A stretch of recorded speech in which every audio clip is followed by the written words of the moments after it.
Welcome to The Explainer. Today, we're breaking down one of the most important and maybe one of the most misunderstood tools for online safety, the firewall. It's like the silent protector that stands between your private digital life and the absolute chaos of the open internet. Okay, so here's how we're going to tackle this. First, we'll talk about your digital fence to get the main idea.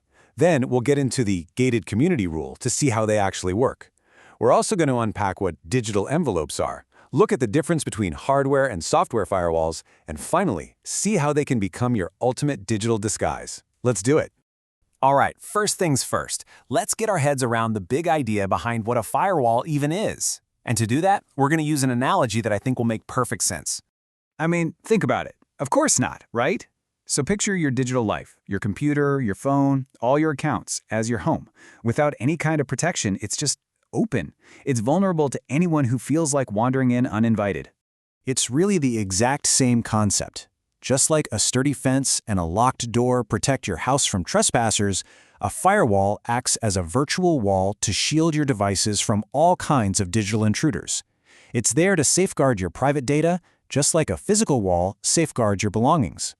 So, when you boil it all down, what is a firewall? Well, at its core, it's a filter.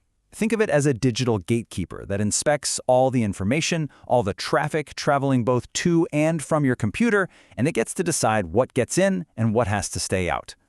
Okay, so if a firewall is a gatekeeper, how does it actually do its job? Well, let's use another really great analogy to see this whole filtering process in action. So picture your network, your home Wi-Fi, for instance, as this exclusive, private, gated community. The firewall? That's the security guard standing right at the front gate. And you know not just anyone can drive on in. And the process is actually pretty straightforward. A car pulls up to the gate, that's our incoming data. The security guard, that's our firewall, walks over with a clipboard. On that clipboard is the guest list, which is just a set of rules. If you're on the list, the gate opens. If you're not, sorry, you're not getting in. It's a brilliant way to think about a firewall's main job. So, what's on that clipboard? What is this digital security guard actually looking at when it makes these split-second decisions? What's on the guest list? You see, all the information zipping around the internet isn't sent in one big chunk. It's broken down into these tiny little pieces we call network packets. And honestly, the best way to picture them is as tiny digital envelopes. Each one has a from address, a to address, and of course the information itself packed away inside.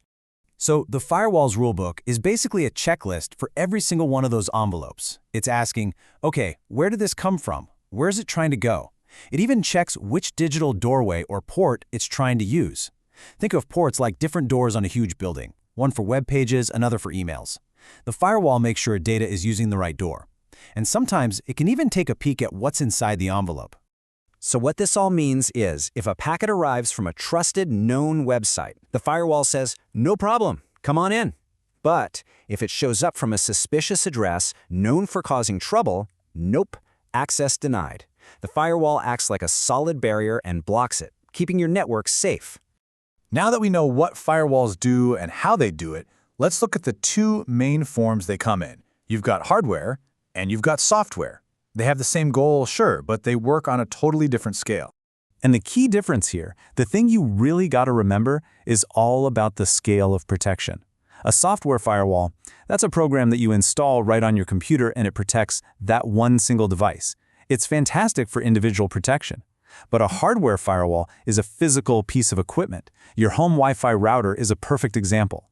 It sits between the wild west of the internet and all of your devices, protecting your entire network at once. All right, but let's take this a step further and look at a more advanced type of firewall. This one does more than just filter traffic. It can actually protect your identity online. So, beyond just blocking bad data, some firewalls are designed to act more like a secret agent, hiding who you are and where you are from the rest of the internet. And this special type is called a proxy firewall. A proxy firewall basically acts as your personal representative, a middleman. When you want to visit a website, the proxy intercepts your request. It then goes out and makes that request for you.